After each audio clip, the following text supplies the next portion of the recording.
Hai, kenalin, gua Ramzi. Di video ketiga ini, gua akan ngebahas tentang stoikisme. Gua tertarik untuk membahas ini karena banyak dari kita terlalu sering memikirkan apa yang ada di luar kendali kita.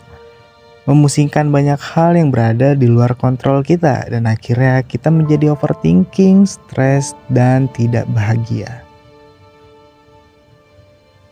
Mungkin udah banyak YouTuber yang udah ngebahas ini. Kayak contohnya Ferry Irwandi, Raditya Dika, Shirley, Agus Leo Salim, dan masih banyak lagi. Tapi gue akan tetap membahasnya karena ajaran ini masih relevan bahkan sampai di tahun 2023 ini.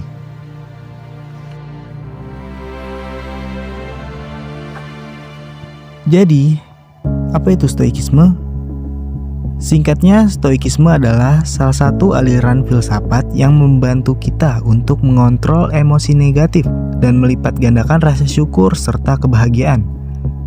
Filosofi ini pertama kali muncul di kota Athena pada abad ketiga sebelum Masehi yang dicetus oleh Zeno, seorang pedagang dari Sitium. Kemudian dikembangkan oleh filsuf lainnya seperti Seneca si penulis, Marcus Aurelius seorang kaisar, dan Epictetus budak yang terus mengembangkan ajaran dari Zeno ini. Stoikisme mempromosikan nilai-nilai seperti kesederhanaan, kedisiplinan, dan kerendahan hati. Mereka percaya bahwa kita dapat mencapai kebahagiaan dengan memahami bahwa kebahagiaan adalah hasil dari bagaimana kita bereaksi terhadap situasi. Ide-ide stoik pertama kali diperkenalkan oleh Zeno melalui serangkaian ceramah yang disampaikan di Stoa Poike, sebuah bangunan tua dengan teras berwarna di Athena, dan karena hal ini juga nama stoikisme diambil untuk filosofi ini. Kalau dalam bahasa Indonesianya dikenal sebagai filosofi teras. Setelah Zeno, lalu banyak filsuf lain yang memperkenalkannya dan memperluas ide-ide stoik ini. Salah satunya adalah Epictetus. Epictetus adalah seorang filsuf Roma yang cacat, memainkan peran penting dalam mempopulerkan filosofi stoikisme dan mempengaruhi pemikiran filsuf lain seperti Marcus Aurelius, seorang kaisar Roma yang menulis Meditation, sebuah buku yang menjadi bukti kuat dari keyakinan stoikisme.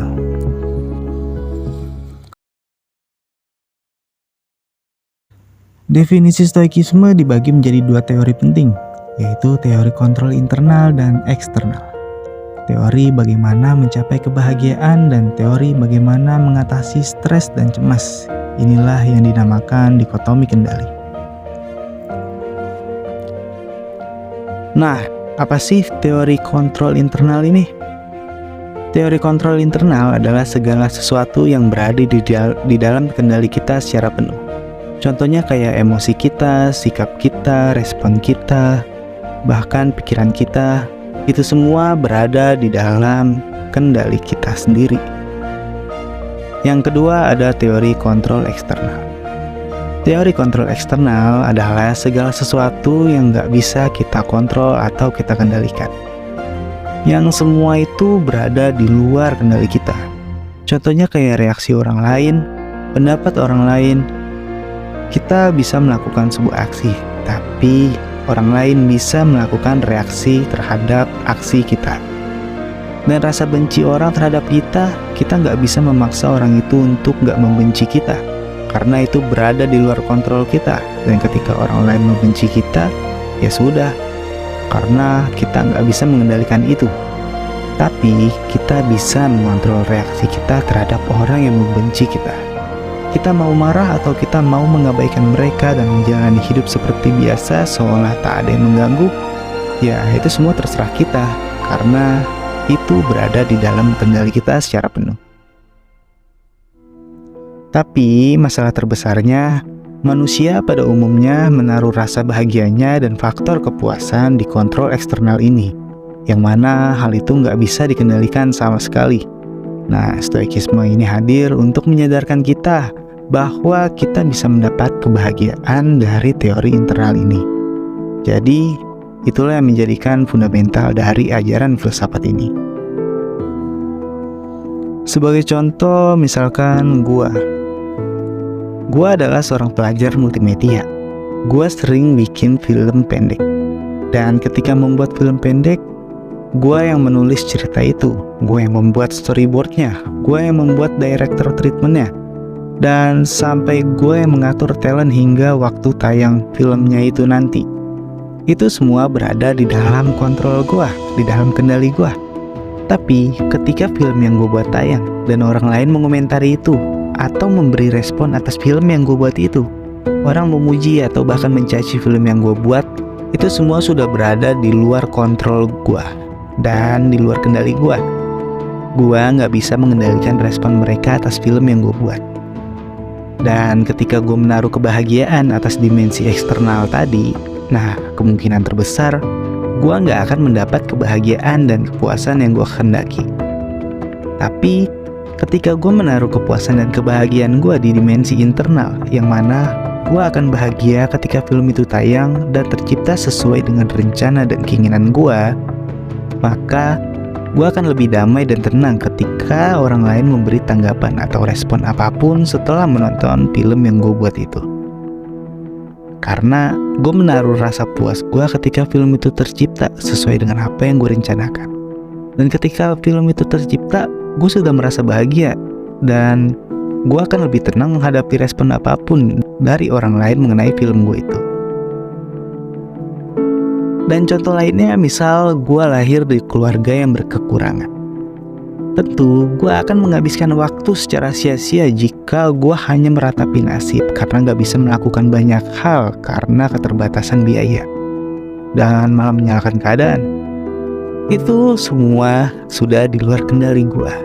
Gue gak bisa mengontrol hal itu. Gue gak bisa mengendalikan diri kalau gue mau lahir dari keluarga kaya. Jadi daripada gue fokus pada hal yang gak bisa gue ubah, hal yang udah di luar kontrol gue, jadi lebih baik gue fokus ke hal apa yang gue bisa ubah dan menjadikan hal yang gue miliki sebagai kekuatan. Kayak misalnya menjadikan alasan kemiskinan supaya gue terpacu dan bekerja keras untuk mencapai kesuksesan. Stoikisme juga mengajarkan kita untuk menjaga pikiran dengan tenang dan rasional dan merespon semua hal dengan rasionalitas. Gak peduli apapun hal yang buruk terjadi pada diri kita tetap fokus pada apa yang bisa kita kendalikan dan gak khawatir tentang hal yang gak bisa kita kendalikan. Lalu, bagaimana cara menerapkan stoikisme di kehidupan sehari-hari? Oke, yang pertama lu bisa lakuin fokus pada apa yang bisa lu kendalikan. Semakin kita berfokus pada hal-hal di luar kendali kita, maka semakin sedikit kendali yang kita miliki. Gak ada gunanya kita mengurusi hal-hal yang gak bisa kita ubah. Itu hanya akan membuang-buang energi kita. Daripada kita fokus ke hal yang gak bisa kita ubah dan hanya menyalahkan keadaan, lebih baik kita berfokus pada hal apa yang bisa kita ubah. Yang kedua, jangan membiarkan diri lu menderita karena memikirkan banyak masalah. Seneca, seorang negarawan Romawi dan penasehat kaisar, pernah bilang, banyak orang tersiksa karena imajinasinya dibandingkan dengan realita ini. Dari ucapan ini terkadang kita terlalu dalam mengkaji masalah, mengira-ngira siapa yang salah, terlalu memikirkan pendapat orang lain tentang kita, terlalu mengkhawatirkan hal-hal bagaimana jika rencana tak berjalan sesuai dengan rencana kita. Akhirnya kita tersiksa karena pikiran kita sendiri, baik karena masalah yang sudah terjadi maupun yang belum terjadi.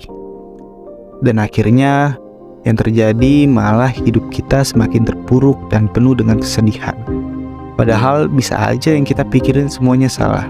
Dan menurut Epictetus, ketika ada masalah, manusia mempunyai dua pilihan. Yang pertama, mengubahnya sesuai dengan keinginan kita.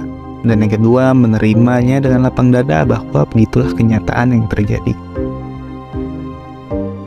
Dan yang ketiga, buatlah progres setiap hari, meskipun perubahannya kecil. Kesejahteraan dilakukan dengan langkah-langkah kecil, tapi itu bukanlah hal kecil. Begitu kata Zeno. Ketika lu punya satu tujuan atau satu cita-cita yang besar, maka buatlah target-target yang bisa lu lakukan dalam jangka pendek untuk menuju cita-cita besar lu. Kejar target lu dan buatlah progres setiap harinya. Hal ini bisa bikin lu memandang cita-cita lu lebih realistis dan nyata untuk dicapai. Yaudah, itu aja dari gua. Makasih udah nonton. Dadah.